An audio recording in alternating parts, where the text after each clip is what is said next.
Hi guys, welcome back to my channel. If you're new here, welcome. On this channel we post writing tips, unboxings, book hauls, book reviews and the occasional vlog, and today I have another book review for you and it is Lessons in Chemistry by Bonnie Garmus. The physical book Matt is currently reading, but it is one of the books that we also provided in our wedding book swap because I loved it so much. Let's get into it.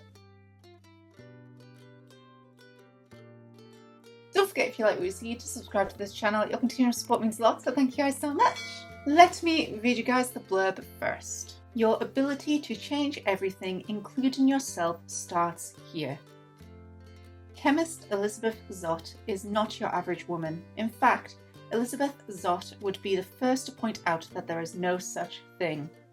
But it's the early 1960s, and her all-male team at Hastings Research Institute take a very unscientific view of equality. Except for one, Calvin Evans, the lonely, brilliant, Nobel Prize-nominated grudge holder who falls in love with, of all things, her mind. True chemistry results. But like science, life is unpredictable, which is why a few years later Elizabeth Zott finds herself not only a single mother, but the reluctant star of America's most beloved cooking show, Supper at 6.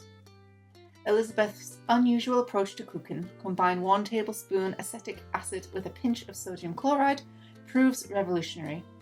But as her following grows, not everyone is happy, because as it turns out, Elizabeth Zott isn't just teaching women to cook, she's daring them to change the status quo. Meet the unconventional, uncompromising Elizabeth Zott. This book I know has been made into a TV series, which came out before I actually read the book, but I haven't watched it. But the book, oh my god. So I borrowed the book from Matt's mum, Bev, and I was so worried about reading it because I tend to avoid books set in the real life because it just upsets me. I want to escape real life a lot of the time, not be in it. And especially the 1960s, because there's close enough history and still going on, but it was obviously worse back then. Whoa. But I absolutely adored this book. I do have quite a few quotes for you guys, so let's start with those. Page 9. First day Calvin rode on the cam, it rained. The second day, it rained. Third day, same. Does it rain like this all the time? Calvin complained as he and his teammates hoisted the heavy wooden boat to their shoulders and lumbered out on the dock. Oh, never, they reassured him. Cambridge is usually quite balmy. They're just taking the piss because Calvin doesn't understand that the UK is going to rain. Page 50. She keeps repeating how by Saturday night she'll finally be Mrs. Peter Dickman, as if changing her name is the finish line for a race she's been in since she was 6. She's Marion Dickman, he said, from cellular biology. He didn't like Dickman. Exactly, she said. I've never understood why, when women marry, they're expected to trade in their old names like used cars, losing their last and sometimes even their first Mrs. John Adams, Mrs. Abraham Lincoln, as if their previous identities had just been 20-odd-year placeholders before they become actual people. Now, me and Matt have got married recently, and neither of us have changed our names in any way. Partly because we both have long surnames, so to double barrel them ain't gonna happen. So we've just remained ourselves, and I haven't changed to Mrs. either. I am MS or MX, and Matt is Mr. because they don't change at all. This was just our personal choice, and if you want to change your name, there's absolutely nothing wrong with that. But in the 1960s, you were not given a choice, and I liked this quote because it just confirmed the reason why me and Matt thought about it, but also just how much things have changed. Now the man can take the woman's name. You can create a whole new name. You can double barrel your name. You can leave your names as they are. It is completely your choice. So this whole idea of ownership has changed, and also people don't refer to people as Mrs. John Adams anymore. You could be referred to her as Mrs. the joint partner's name, but not their first name, whereas it did used to be you basically just lost yourself and the post was written to Mr. and Mrs. John Adams, for example. My friend Mel actually has quite a lot of fun with this because she is actually doctor, and still in the UK often the male name generally comes first, and she finds it hilarious because they presume that Dr. Smith is male, so her name always comes first, which she finds fun. My name is gender neutral, so again, they're not always 100% sure on who to put first. Page 83. The Lord doth provide, the priest said, handing out a stack of brand new biology books, which means you meek shall shut up and sit the hell still. It goes on. Excuse me, Father, Calvin said, leafing through his copy, but there's a problem with mine. Some of the pages are missing. They're not missing, Calvin, the priest said. They've been removed. Why? Because they're wrong, that's why.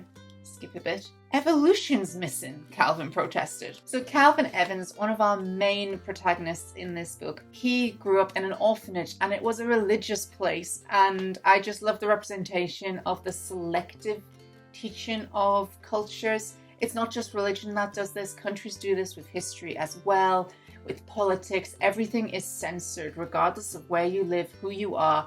Your information is censored, and that's something that the internet has blown open because now you can search, but even that depends on how much that website is paying. And with the invention of AI, now the first 10 results are AI, and they're not always what you want to see. I just loved how that was shown, and I just find Calvin Evans so funny. Same as I find Elizabeth Zott funny. I find them both actually possibly really good representation for someone with autism in a very positive light. The way that they just openly say the truth with no filter, I absolutely adore. It's something that I do and get bollocked for on a regular basis, so reading someone else doing it feels so seen. Page 113. You know very well women do not continue to work when pregnant, but you're not only with child, you're unwed. It's disgraceful. Pregnancy is a normal condition. It is not disgraceful. It is how every human being starts. How dare you, he said, his voice rising. A woman telling me what pregnancy is. Who do you think you are? She seemed surprised by the question. A woman, she said. Another example of what I just said. This is a male boss trying to tell a woman about pregnancy, and also, why are you destroyed if you're pregnant outside of wedlock? Why to all of this? And it shows it's still happening as well. I mean, in America, the abortion talk, everyone in that room was male. All of them, people who would never have to go through an abortion. But people who have paid for abortions or sent people for abortions. Hypocritical much. I love Elizabeth Zott so much. And this is what I mean about the honesty. Just, it's pure beauty. You can't argue with her. Page 130. In 1950s, abortion was out of the question. Coincidentally, so was having a baby out of wedlock. Again, this just pushes the point. You're not allowed to have a baby outside of wedlock, and you are shunned from society if you have a baby outside of wedlock. But you also cannot have an abortion. So if you are raped, if there is an accident, if you've been, having sex carefully, but a condom splits, contraception was not as good back then. There are so many ways to get pregnant, and not all of them are on purpose. But if you got pregnant, you were penalised, and you had no choice in this. Where's the sense in this? Page 178. In this bit, so it is just me saying that the culmination of the argument between Elizabeth and Frass is so important and the reason behind the Me Too movement. Chapter 24. I couldn't breathe. It's only for 30 minutes. You can breathe as much as you want after. With each inhale, our bodies initiate the blood purification process. With each exhale, our lungs release redundant carbon and hydrogen. By compressing any portion of the lungs, we put this process at risk. Clots form, circulation drops. This is Elizabeth Zott complaining about the outfit that they're trying to make her wear to go on show, and it's too tight. And yeah, I love it because women are always told breathe in and all this to get into ridiculous outfits. It's bad for you. We don't need to do it. My final 3 quotes now. Page 230. My mom wants you to stop pinning stuff to me, said Judy. Says you're making holes in my clothes. Your mother is a lying whore, Mrs. Mudford wanted to say, but instead she said, that's fine, Judy. We'll staple yours on instead. Wow. This shows the battle from women to other women as well, and also just the difference in modern teaching compared to teaching back then. Page 238. But Madeline is the tallest one in your class, which is another problem, Mudford said. Her height is making the boys feel bad. Yes, you did hear that correctly. Her daughter is in trouble for being tall, which is a natural thing because the boys are feeling bad because a girl is taller than them. This is an argument where Elizabeth Zott makes really wholesome and nutritious lunches, and the teacher basically wants her to stop feeding her child well so that she'll not be as tall.